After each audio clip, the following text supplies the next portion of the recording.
এর আগে 10টার সময় যে ছবি দেখাচ্ছিলাম সেখান থেকে কিন্তু আমূল পরিবর্তন হয়ে গেছে। সেন্ট্রাল ফোর্সের ডেপ্লয়মেন্ট কিন্তু আগের তুলনায় অনেকটা বেড়েছে। কিছুক্ষণ আগে এই রাস্তা জুড়ে তারা দাঁড়িয়েছিলেন, তারা রুট মার্চ করেছিলেন এবং এই মুহূর্তে তারা বিভিন্ন দলে ভাগ হয়ে বিভিন্ন জায়গাতে তাদের কিন্তু ডেপ্লয়মেন্ট হয়ে রয়েছে। আমরা দেখতে পাচ্ছি কলকাতা পুলিশের পাশাপাশি সেন্ট্রাল ফোর্সের তরফেও এখানে এখানে এখানে তাদের ডেপ্লয়মেন্ট রয়েছে। তার পাশাপাশি এই যে লর্ড সিনা রোড, এই লর্ড সিনা রোড পুরোপুরি বন্ধ করে দেওয়া হয়েছে সাধারণ কোনো গাড়ি যাতায়াতের জন্য। একমাত্র আশপাশে যে সমস্ত কমপ্লেক্স বা মল রয়েছে সেই সমস্ত জায়গার গাড়ি ছাড়া অন্য কোনো গাড়ি কিন্তু অ্যালাউ নয়।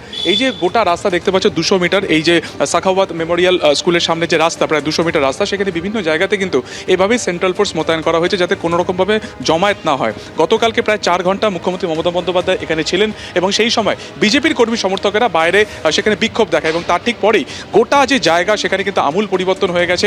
দুর্ভেদ্য দুর্গে পরিণত করা হয়েছে।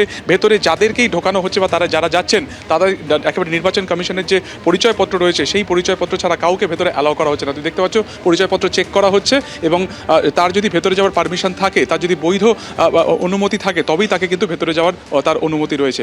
এবং গোটা যে চত্বর, যে এন্ট্রি ও এক্সিট পয়েন্ট রয়েছে, ক্যামেরা প্রবৃত্তি দেখাবে তো এখানে যে সিসিটিভি রয়েছে সেই সিসিটিভির মারফত ভেতরে যে অস্থায়ী কন্ট্রোল রুম হয়েছে সেই অস্থায়ী কন্ট্রোল রুমের মারফত প্রত্যেকটা জায়গার উইন্ডো করে তার উপর কিন্তু নজরদারি রাখা হচ্ছে। ফলত সব মিলিয়ে গতকালকে ঘটনার পরিপ্রেক্ষিতে এখানে কড়া নজরদারি রয়েছে এবং যা চলবে আগামী সোমবার পর্যন্ত, যতক্ষণ না এখান থেকে কাউন্টিং হলে এই স্ট্রং রুম থেকে ইভিএম মেশিন নিয়ে যাওয়া হচ্ছে ততদিন পর্যন্ত। সুকান্ত, ধন্যবাদ।